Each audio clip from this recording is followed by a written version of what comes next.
for convenience sake, maybe we'll use one microphone for the audience, and we'll let our guests pass the microphone. So I'll take, raise your hand, and we'll take questions. Okay. Hello, good evening. My name is Mauricio Guerrero. I want to ask Mr. Mario Vargas just about his opinion of the current situation in political situation in Ecuador. And I'm sorry. I don't know much that probably you know what I have read in the papers, you know. So I cannot give you any new information. No? I know that there was a problem. I don't think it was a coup d'etat. I think it was a problem that there was a strike of policemen, and that the president was harassed by the policemen in a strike. But my impression is that all this is finished now, and that it was not so serious as it seemed at the beginning. No? Okay, another question. Literature and Inca. Yeah, ideally we like to stick to literature, and relating to the Inca Garcilaso would be ideal. So, okay, go ahead. My name is Bill Farrell. I am the father of mestizos. My wife is Peruvian, from Huacho, Peru, very proud Huachana. And my question is, I read this book, translation in English, 10 years ago, and it's an epic book, a wonderfully beautiful book. So why do Hispanic scholars keep this book to themselves and not share it with the rest of the world? Why has it not become such a wonderful book outside of the Spanish language? Yeah. Hi, Huachana, Trujillana, mestiza también. But the book has been translated into English. The translation is available from the University of Texas Press, and the translator is Livermore. An anthology of that early translation by Livermore is now available with an introduction by a Peruvian scholar known to many of us. Her name is Karen Spaulding. And that is, you go to the Amazon.com and you will find this. Is not very expensive, so just no problem. Yet a work like this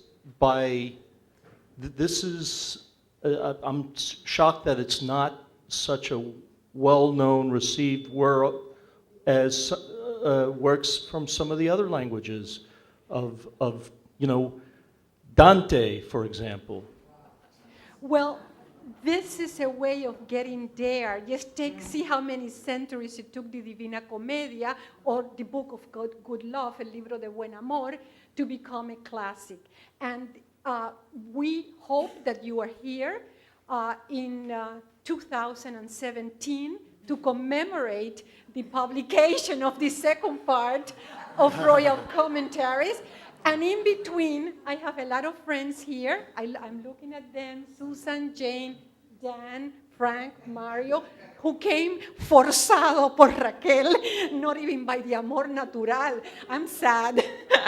But be that as it may, we hope to keep working and really make this classic of Peruvian literature and of Hispanic literature better known outside of the university quarters. Thank you. Hi, I have a question, actually two questions. One, that slide that you showed with the 1617 publication of the history of Peru, it was dedicated to the Virgin Mary, but that depiction had an uncanny resemblance with the Virgin of Guadalupe. Is that related? I mean, was that because of the date of the publication? And then I just was wondering if you know the detail for that. And then in the comentarios reales, is it what's in the word real? When did the divergence between the meaning of real as real and royal happen in terms of what the title of this book is? Is it really means royal, and why? Who is I want to see your face. Okay, I think, thank you for asking these questions. They're quite pertinent questions. And I'll begin with the second question to try to answer the second question. Is indeed dedicated to the Virgin. We don't know if it was La Virgen de Guadalupe. The climate of the period at that time was that they were trying to push up the cult of the Virgin, particularly the Immaculate Conception cult. Garcilaso was a friend of a Jesuit who was also an inquisitor, and he was also writing some of the book to propel the cult of the Immaculate Conception. His name was Juan de Pineda. And it could be that actually the friendship with the Jesuits that were interested in that area made him dedicate the book to the Virgin. Now, he also says that he dedicates it to the Virgin because he's sick and tired of dedicating his books to the king, to the prince, and he has received no reward so far. So he's looking to heaven, hoping that it will come from there. Well, you know, I think that this was part of the rhetoric that he used in the book, because Garcilaso is a master rhetorician, as Mario has said. Now, as for the first part, reales, in the two meanings that it has, I would advise you to come to my seminar on the Chronicles of the Indies at the CUNY Graduate Center, and we will go in great detail as to this. But if I do it here, I will be...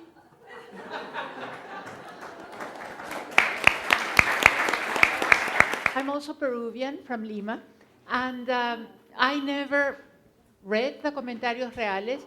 I was never, very cognizant of its existence until last year when you were in Washington and we had a wonderful, very well attended seminar on it, and there my curiosity started to flourish. And my question is this a book whose influence was mostly in literature or in history? And what has been the influence, in these centuries, both in literature and in history? My personal impression is that he was more an artist and a literary writer than a historian. I am not neglecting at all his contribution to history, which I think was very, very important.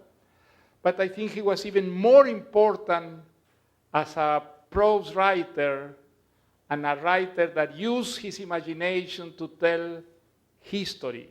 In this sense, as Professor Frank Graziano said, I think he had an extraordinary literary way of describe episodes, to organize the anecdotes of history, to present characters that reveal a literary vocation, a vocation of a narrator, a novelist, a fiction writer. He hated this idea. He hated this idea. He repeats constantly in his book that he's an historian, that he hasn't used, fantasies, that he's totally accurate and a descriptor of real facts. But I think that even if his will was this, his sensibility, his natural imagination pushed him in the way that a novelist or a fiction writer writes. And my question to you is double. To what extent is the narrator an alter ego? and to what extent, if any, did Garcilaso and his defense of the Native American influence you to write this story, and the defense you make there of the Native Americans who live in the jungle, their traditions, and also there you also touch on the topic of identity, because one of your characters there has an identity crisis. I don't know if Inca Garcilaso de la Vega has had an influence on my writing. I read Inca Garcilaso when I was a student at the university, and I was deeply moved by his books. And so as he had such effect, and he has been alive in my memory, maybe he had an influence. That I really don't know. Your other question, that I wrote El Hablador because I heard to a couple of American linguists who were also missionaries in the jungle to tell their experiences with a very small community of Machiguengas in the Amazon region. Before them, this community had no contact with, let's say, the westernized world. So it was very difficult for them to approach them, to be accepted by this small community. And but I was particularly impressed with what he, the husband, told us. He was alone with this community. His wife had traveled somewhere. And he told us that one day he discovered that everybody was very exciting in the village because the hablador was coming. He said the word in Machiguenga, something like Kenki Tatsirira or Kenki Satsirira. He said that you could translate as the speaker or el hablador. And he said that he was invited to listen what the hablador was going to tell. And it was, he said, a very difficult experience because the hablador was talking a whole night. And that, well, he was very, in a very uncomfortable position, you know, but he said he wanted to be polite with the community who had invited him. So he remained with them the whole night. And he said this was totally crazy because this man, you know, told histories, anecdotes.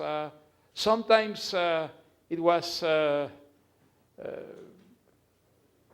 legends or maybe myths that came probably for a very remote past. But all this was mixed with personal anecdote of his travels and little things about the people that he had met during his travels. And it was very confused and chaotic. But what was extraordinary, he said, is that the kind of thrill, the state of trance in which he was listened by the community. Young people, old people, everybody was so transported by what he said, you know. And then I started to think, and I said, why someone who tells stories can be so important for a primitive community? This man is a kind of colleague of mine. He tells stories, and he travels in a very, well, primitive place from family to family, village to village, telling stories. And then suddenly I understood